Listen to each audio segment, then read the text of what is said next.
교사들이 늘 보이지 않는 곳에서 우리 다음 세대를 위해서 더 눈물로 기도하고 있고 헌신하고 있습니다. 지나가실 때마다 많이 기도해 주시고 격려해 주시기를 바랍니다. 오늘 말씀의 제목은 자녀를 하나님의 자녀로 세우라라는 말씀의 제목을 가지고 함께 은혜를 나누고자 합니다. 여러분, 오늘은 어린이 주일입니다. 여러분, 우리에게 가정과 또 자녀를 허락하신 하나님이 우리에게 주신 사명이 여러분 무엇일까요? 주님은 우리에게 남기는 인생을 살라라고 말씀하고 계십니다. 그렇다면 우리는 이 땅에서 무엇을 남기며 여러분 살아야 될까요? 우리 그리스도인들은 이 땅에 썩어질 가치를 붙들고 사는 자가 아니라 영원한 가치, 하나님 나라를 위해서 사는 자들입니다. 우리는 영원한 하나님 나라의 가치를 붙들고 사는 사람들입니다. 그렇다면 그런 영원한 가치를 붙들고 사는 우리는 이 땅에서 무엇을 위해 살아야 될까요? 무엇을 남겨야 될까요? 우리는 이 땅에서 영원히 남게 되는 것이 무엇인지를 다시 한번 생각해 보아야 됩니다. 하나님을 알지 못하는 세상 사람들은 단지 이 땅을 위해 살아갑니다. 이 땅이 전부인 양, 이 땅에서 나의 것 움켜쥐기 위해서, 내 것 만들기 위해서 온 힘을 다합니다. 이 땅에서 재물 쌓기 위해 온 힘을 씁니다. 하나님을 떠난 이들이 높은 바벨탑을 쌓아 올린 것처럼 자기의 이름을 남기기 위해, 자신의 업적을 남기기 위해 살아갑니다. 짧은 인생을 사는 동안 내 즐거움과 만족을 위해 사는 것, 내 입과 배를 즐겁게 하며 사는 것이 최고의 가치로 여기며 살아갑니다. 그러나 이 모든 것들은 다 한시적인 것들입니다. 모두 이 땅에 있을 때에만 필요한 겁니다. 물론 우리의 인생이 단지 죽음으로 인생이 끝마쳐진다면 이 땅만을 위해 사는 것이 더 바른 선택일 것입니다. 그러나 성경은 분명히 말씀하고 있습니다. 고린도후서 4장 18절 말씀 함께 봉독하겠습니다. 고린도후서 4장 18절 말씀 봉독하겠습니다. 우리가 주목하는 것은 보이는 것이 아니요 보이지 않는 것이니 보이는 것은 잠깐이요 보이지 않는 것은 영원함이로라. 아멘. 보이는 이 세상의 끝이 아니라 보이지 않는 영원한 하나님의 나라가 있다라는 겁니다. 또한 예수님은 비유를 들어 말씀하셨습니다. 밭에 초출이 풍성한 부자는 그 곡식을 쌓아둘 곳이 없어서 더 큰 곡간을 짓겠다고 했습니다. 그러나 하나님이 부자에게 어리석은 자여 라고 말씀하시면서 오늘 밤 내 영혼을 부르면 지금 이 창고에 쌓아놓았던 모든 재물이 다 누구의 것이 되겠느냐라고 말씀하셨습니다. 한마디로 오늘 하나님이 나를 부르시면 이 많은 재물이 무슨 소용이 있겠느냐라고 말씀하신 겁니다. 누가복음 12장 20절 말씀 함께 봉독하겠습니다. 하나님은 이르시되 어리석은 자여 오늘 밤에 내 영혼을 도로 찾으리니 그러면 내 준비한 것이 누구의 것이 되겠느냐 하셨으니. 아멘. 여러분, 죽음 앞에서 우리는 내가 이 땅에서 생명처럼 붙잡고 살았던 모든 물질적인 것들이 사실 다 나와 상관이 없는 것이었음을 여러분 깨닫게 됩니다. 이 땅의 것은 우리가 이 땅에 있을 때에만 사용이 가능한 것이고 이 땅에 있을 때에만 효용 가치가 있는 겁니다. 성경은 우리 인생이 죽음으로 끝마쳐진다고 말씀하고 있지 않습니다. 죽음은 다음 세계, 다음 생명, 영원한 하나님 나라로 나아가는 관문이라고 말씀하고 있습니다. 영원한 하나님 나라의 관점으로 우리의 인생을 보면 이 땅에서의 우리의 인생은 기껏 해봐야 100년밖에 살지 못하는 정말 짧은 인생임을 알게 됩니다. 성경은 우리의 인생이 아침에 잠깐 일어났다가 사라지는 안개와 같다라고 비유하고 있습니다. 또한 성경은 우리의 인생을 긴 삶의 여정 속에서 잠깐 스쳐 지나가는 정거장이다 라고 말씀하시며, 믿음의 사람은 이 땅에서 나그네와 같다라고 말씀하셨습니다. 이처럼 우리는 유한한 인생을 살지만 우리 죽음 이후에도 영원히 남게 되는 것이 있습니다. 바로 하나님께서 우리에게 주신 영혼의 생명입니다. 하나님은 죄로 인해 지옥 갈 수밖에 없는 영혼을 구원하셔서 생명을 건지는데 지금도 온 마음을 쏟고 계십니다. 그래서 하나밖에 없는 예수 그리스도를 이 땅에 보내셔서 그 생명값으로 여러분 우리를 구원하신 겁니다. 그리고 하나님이 먼저 구원받은 우리에게 맡기신 사명도 자녀를 믿음으로 세우고 영혼을 건지는 일이 바로 우리에게 맡기신 사명인 줄로 믿습니다. 사도 베드로도 베드로전서의 서신을 통해서 앞으로 로마로부터 오는 대박해 시대를 앞두고 성도들이 복음으로 인해 많은 환난과 핍박을 받게 될 것임을 말씀하고 있습니다. 그러나 이러한 환난 속에서도 베드로는 우리 성도들의 분명한 믿음의 확신과 소망에 대해서 말씀하고 있습니다. 바로 영혼 구원에 대한 확신과 소망이었습니다. 베드로전서 1장 9절 말씀 함께 봉독하겠습니다. 믿음의 결국 곧 영혼 구원을 받음이라. 아멘. 여러분, 하나님은 우리에게 자녀들의 영혼 구원을 위해서 기도할 때라고 여러분 말씀하고 있습니다. 여러분, 하나님께서 우리에게 주신 선물들 중에 가장 귀한 선물이 바로 자녀들입니다. 시편 127편 3절 말씀 함께 봉독하겠습니다. 보라, 자식들은 여호와의 기업이요 태의 열매는 그의 상급이로다. 아멘. 하나님은 자녀들이 여호와의 기업이라고 여러분 분명하게 말씀하고 있습니다. 그런데 많은 사람들이 이것을 알지 못한 채 살아가고 있습니다. 몇몇 사람들은 세워야 할 기업이 이 땅에서의 우리의 사업장이라고 생각을 합니다. 그러나 내 집을 크고 전망 좋은 데로 옮기고 차량을 고급 중형차로 늘려나가는 것이 우리가 세워야 할 기업이 아니라는 겁니다. 자녀를 믿음으로 세우고 하나님의 자녀로 세워가는 것이 우리의 가장 중요한 사업이요 내 기업이라는 겁니다.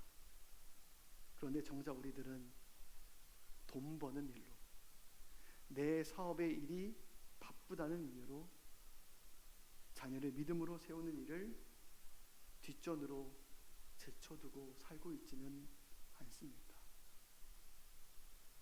여러분, 하나님이 우리에게 주신 두 개의 중요한 공동체가 있습니다. 하나는 가정이요, 둘째는 교회입니다. 우리는 하나님이 내게 주신 자녀들을 하나님의 사람으로, 하나님의 백성으로 세워가야 합니다. 이것이 우리에게 주신 가장 중요한 사명입니다. 아무리 밖에서 일 잘하여 사람들에게 인정받을지라도 내 자녀가 하나님을 알지 못하고 구원받지 못하면 여러분 아무것도 아닙니다. 아무리 자녀에게 좋은 교육 환경과 물질을 풍성하게 공급해 줄지라도 하나님의 사람으로 세우지 못하면 여러분 아무것도 아닙니다. 나름 열심히 일해서 좋은 집, 좋은 환경을 제공해 줄 수 있을지는 모르겠지만 내게 맡겨진 자녀를 믿음으로 세우지 못하면 하나님께 내게 맡겨진 사명은 여러분 실패한 겁니다. 주님이 우리에게서 분명히 남겨야 될 것이 무엇인지, 우리에게 주신 사명이 무엇인지를 분명하게 말씀해주고 계십니다. 제가 어저께 제 가장 친한 친구였던 동기 친구 목사의 장례식을 갔다 오게 되었습니다.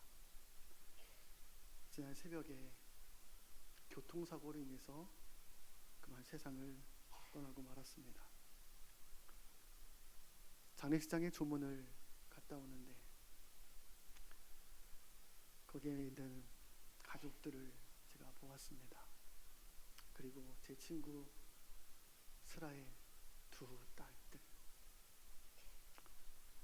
그리고 그 친구가 한양대 교목으로 사역하면서 청년들을 믿음으로 세웠던 그런 청년들이 조문하는 것을 함께 보았습니다.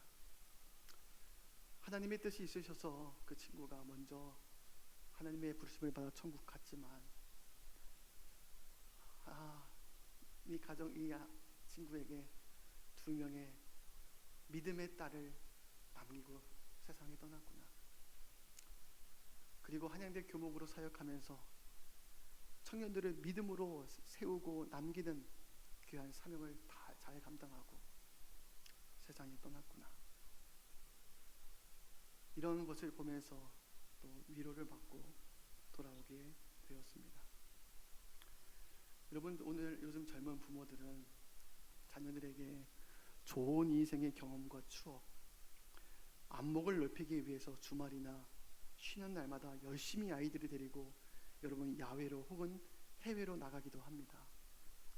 물론 자녀들에게 다양한 경험을 통해 안목을 넓혀주고 좋은 추억을 쌓는 것도 참 중요하지만 여러분, 더 중요한 것은 부모가 자녀에게 기도하는 모습, 함께 예배하는 모습을 여러분 보여주어야 됩니다.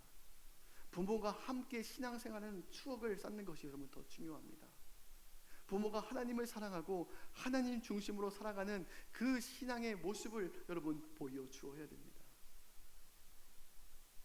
여러분, 아이들 인생에서도 분명한 어려움과 위기가 분명히 찾아오는데 그때 부모님과 야외에서 다양한 활동이나 체험들이 우리 아이에게 힘이 되는 것이 아닙니다.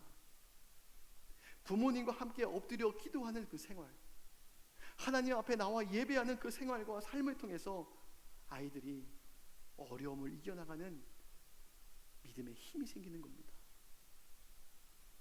자녀는 부모가 어려운 일이 있을 때마다 하나님 앞에 나와 엎드려 기도하는 그 모습을 보고 그 신앙의 모습을 본받게 됩니다. 이러한 부모의 모습을 본 자녀들은 자기들이 마음에 어려운 일이 있을 때 하나님 앞에 찾고 그 앞에 엎드리게 되는 겁니다. 저희 첫째 아들이 어릴 때 부모님께 혼이 나서 속상하면 항상 그 침대 구석에 들어가는 것입니다. 그래서 제가 어느 날 제가 아들에게 물어봤습니다. 너 왜 속상하면 왜 침대 구석으로 가니? 라고 제가 물어봤더니 아빠, 내 마음이 속상해서 내 마음이 너무 어려워서 침대 구석에 들어가서 하나님께 기도했어. 여러분, 일반적으로 아이들이 속상하고 화나면 소리 지르거나 발로 차거나 성질을 부릴 텐데 마음에 어려운 문제나 속상한 일이 있으면 하나님께 기도한다는 겁니다. 여러분, 제가 그 말을 들으니 너무나 감사했습니다. 아들이 마음이 어려울 때면 하나님 바라보고 하나님 의지하는구나. 참 감사하다. 이 마음이 제 마음 가운데 들어오게 되었습니다. 여러분, 신약의 첫 시작 마태복음 1장의 말씀을 보면 아브라함으로부터 시작된 그 믿음의 계보가 예수 그리스도로 이어지는 것을 여러분 보여주고 있습니다. 마태복음 1장 2절 말씀 함께 봉독하겠습니다. 아브라함이 이삭을 낳고 이삭은 야곱을 낳고 야곱은 유다와 그의 형제들을 낳고. 아멘. 아브라함, 이삭, 야곱, 유다. 여러분, 한 세대가 끝나고 다음 세대가 시작되고 있는데 이 다음 자녀의 세대에 믿음과 하나님의 생명이 이어져 내려오고 있음을 여러분 보여주고 있는 겁니다. 아브라함의 믿음이 이삭에게로 이어져 내려오는 것이 당연한 걸까요? 성경은 단지 믿음의 계보의 이름만 적어 내려오고 있지만 이 다음 자녀의 세대, 손주들의 세대까지 그 믿음이 이어져 내려오기 위해서 부모가 자녀를 위해서 얼마나 많은 기도의 눈물을 흘렸을까 생각이 듭니다. 아버지의 신앙이 자녀들의 신앙으로 이어지고 고백하게 되기까지 얼마나 많은 고난과 여러 어려운 일들이 있어 왔을지 생각이 듭니다. 여러분, 이 아브라함의 믿음의 계보와 같이 우리 성도들의 부모님, 우리 내 자녀들의 이름이 구원받은 믿음의 계보에 이름이 올라가져야 될 줄로 믿습니다. 우리 자녀들에게 단순히 내 어머니, 내 아버지의 하나님으로만 남으면 안 됩니다. 내 할아버지, 내 할머니가 믿은 하나님으로만 남아있으면 안 됩니다. 내 어머니의 하나님이 나의 하나님으로 여러분 고백되어져야 됩니다. 여러분, 야곱이 형 에서를 만나기 직전에, 야복강에서 하나님을 만나기 전에 그가 하나님에 대해서 어떻게 부르고 있는지 한번 보십시오. 창세기 32장 9절 말씀 함께 봉독하겠습니다. 야곱이 또 이르되 내 조부 아브라함의 하나님, 내 아버지 이삭의 하나님 여호와여, 주께서 전에 내게 명령하시기를. 아멘. 야곱은 야복강가에서 브니엘의 하나님을 만나기 전에는 나의 하나님으로 온전히 고백하지 못했습니다. 그저 내 조부의 아브라함의 하나님, 내 아버지 이삭의 하나님으로밖에 여러분 고백하지 못했습니다. 그러나 야곱이 야복강가에서 그 위기의 자리에서, 그 고난의 자리에서 하나님을 의지하고 하나님을 만나게 되고 하나님의 그의 이름을 이스라엘이라는 이름으로 바꿔주셨습니다. 또한 야곱도 하나님을 만난 그곳의 이름을 브니엘이라고 이름 지었는데, 이 이름의 뜻은 내가 하나님과 대면하여 보았으나 내 생명이 보존되었다 함이더라. 이제 야곱은 내 아버지의 하나님이 아니라, 내 조부 아브라함의 하나님이 아니라 나의 하나님으로 고백하고 있습니다. 다윗도 마찬가지였습니다. 그가 하나님을 어떻게 부르고 있는지, 여러분 고백하고 있는지 보십시오. 시편 23편 1절 말씀 함께 봉독하겠습니다. 여호와는 나의 목자시니 내게 부족함이 없으리로다. 아멘. 다윗은 하나님을 아브라함의 하나님이라고 고백하지 않았습니다. 내 아버지 이새의 하나님으로 고백하지 않았습니다. 하늘의 하나님이라고 고백하지도 않았습니다. 나의 하나님으로 여러분 고백하고 있습니다. 다윗은 분명한 자기 신앙 고백이 있었습니다. 분명한 믿음의 확신이 있었고 하나님이 나와 함께 하시는 분명한 믿음의 실제를 경험하며 살았습니다. 다윗은 하나님과 친밀한 관계에 있었습니다. 여러분, 우리 자녀들도 하나님을 나의 하나님으로 고백하는 신앙이 되어야 한다는 겁니다. 그런데 아직 하나님을 나의 하나님으로 고백하지 못하고 있는 자녀들도 있을 것입니다. 여러분, 우리 자녀들이 내 어머니 하나님, 내 아버지 하나님으로 머물러서는 안 됩니다. 나의 하나님으로 고백하는 신앙, 하나님을 만나서 아는 체험적인 신앙이 되어야 될 줄로 믿습니다. 그렇다면 우리 자녀들이 하나님 앞에서 사는 신앙으로 세우려면 어떻게 해야 될까요? 누가복음 23장 28절 말씀 함께 봉독하겠습니다. 예수께서 돌이켜 그들을 향하여 이르시되 예루살렘의 딸들아, 나를 위하여 울지 말고 너희와 너희 자녀를 위하여 울라. 아멘. 예수님은 죽음의 십자가를 지시며 골고다 언덕길을 올라가실 때 수많은 여인들이 예수님을 향해서 울었습니다. 그러나 예수님은 뜻밖의 그 울고 있는 여인들을 향해서 이렇게 말씀하셨습니다. 나를 위해서 울지 말고 너희와 너희 자녀들을 위해서 울라. 너희 자녀들의 영혼 구원을 위해서, 너희 자녀들의 신앙을 위해서 울며 기도해야 된다고 주님은 말씀하고 계십니다.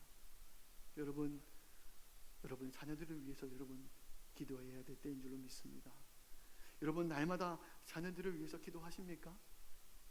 그렇다면 자녀를 향한 우리의 기도는 여러분 대부분 무엇으로 채워져 있습니까? 하나님, 저희 자녀 대기업의 좋은 직장에 취업하게 해주세요. 하나님, 저희 자녀 좋은 대학교에 들어가게 해주세요. 하나님, 저희 자녀 사업 잘 되게 해주세요. 하나님, 저희 자녀 주위에 좋은 사람들 붙여주세요. 하나님, 저희 자녀 학교나 직장에서 평안하게 해주세요. 대부분 이러한 기도로 채워져 있지는 않습니까? 저는 이제 밤마다 자녀들을 위해서 기도할 때 자녀들의 여러 기도 제목들을 듣고 기도해 주면서 항상 기도하는 기도 제목들이 있습니다. 그것은 무엇이냐면, 하나님, 내 자녀들이 하나님을 더욱 사랑하게 해주시옵소서. 하나님, 우리 두 아들들이 큰 믿음을 주옵소서. 날마다 하나님 말씀에 따라 순종하고 날마다 하나님이 기뻐하시는 길을 걸어가게 해주시옵소서. 날마다 저녁마다 자녀들을 위해서 이러한 기도 제목을 놓고 기도합니다. 물론 자녀들의 성공과 안정과 편안한 생활을 위해서 기도해야 되겠지만, 여러분, 더 중요한 기도는 내 자녀들이 믿음으로 세워지고 내 자녀들이 하나님을 더욱 사랑하게 해달라고 여러분 기도해야 될 줄로 믿습니다. 지금 우리에게 필요한 기도는 이러한 기도입니다. 사실 자녀를 향한 우리의 믿음의 성도들의 기도를 들여다보면 세상적인 성공과 출세와 평안하고 안정된 삶을 위한 기도로만 채워져 있지는 않습니까? 단순히 자녀의 성공과 출세만을 위해서 여러분 기도한다면 세상의 다른 종교에서 하는 기도와 여러분 무슨 차이가 있겠습니까? 다른 모든 종교에서도, 심지어 미신을 섬기는 곳에서도 모두 내 자녀의 성공과 출세와 안정을 위해서 다 기도하지 않습니까? 우리 믿음의 성도들은 자녀들을 향한 기도가 다른 세상 종교와는 달라야 한다는 겁니다. 우리 믿는 사람들에게 있어서 제일 중요한 것은 자녀들의 영혼 구원입니다. 자녀들이 하나님의 말뜻에 맞게 살도록, 하나님의 인도하심에 순종하며 살게 달라고 여러분 기도해야 한다는 겁니다. 세상의 모든 종교는 모두 자기 중심적인 신앙이 그곳에 뿌리를 두고 있습니다. 이기적인 욕심의 토대가 모든 기도의 중심에 자리 잡고 있습니다. 마치 이스라엘 백성들이 광야에서 금송아지를 부어 만들어 이것이 우리를 구원하고 축복해 주실 하나님이다라고 말하는 것과 같습니다. 이스라엘 백성들은 하나님을 믿노라 말하지만 실제로는 자기가 원하고 자기가 바라고 자기가 추구하기를 원하는 모습대로 하나님의 형상을 만들어 놓고 그 하나님께 기도하지 않았습니까? 내가 원하는 대로 내 뜻대로 역사해 달라고 하나님께 구하고 있는 것은 아닌지 우리의 삶을 되돌아보아야 될 줄로 믿습니다. 그러나 예수 믿는 것은 내 중심이 아니라 하나님의 중심으로 사는 것입니다. 진짜 그리스도인은 내 중심에서 하나님 중심으로 완전한 중심 이동이 이루어진 사람들입니다. 죄송하지만 가짜 그리스도인들은 오로지 모든 기도의 중심이 바로 내 자신입니다. 내 자녀 중심입니다. 예수님께서 주기도를 통해서 기도의 본을 가르쳐 주실 때에도 뜻이 하늘에서 이루어진 것 같이 땅에서도 이루어지이다. 내 뜻이 아니라 하나님의 뜻이 내 자녀 가운데 이루어지게 하여 주시옵소서.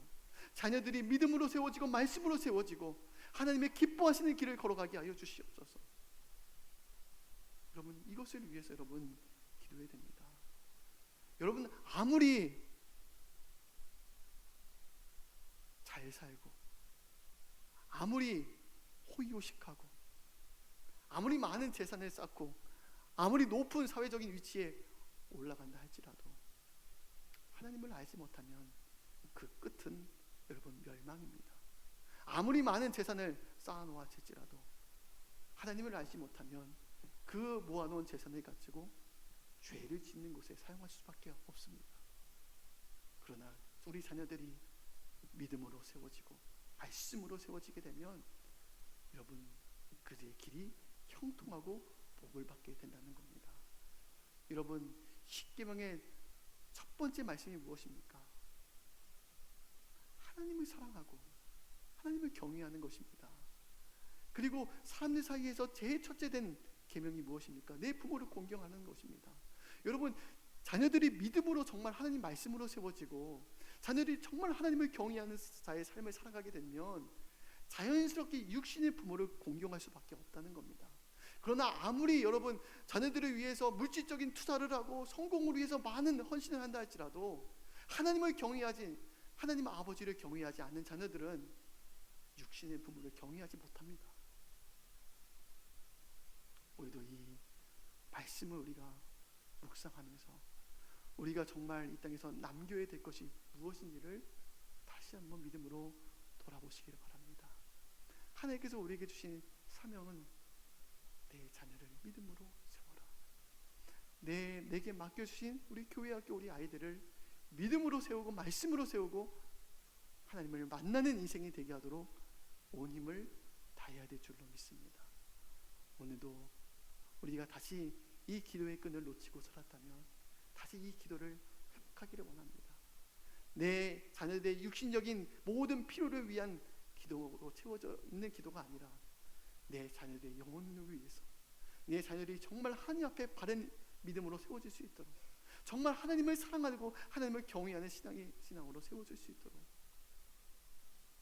이것을 위해서 오늘부터 다시 자녀들의 영혼을 위해서, 손주들의 영혼을 위해서, 또한 우리 교회 학교 자녀들의 영혼 구원을 위해서 날마다 눈물을 뿌리며 기도하는 저와 여러분이 되시기를 주님의 이름으로 축복합니다. 우리 함께 찬양하고 동성으로 함께 기도하겠습니다.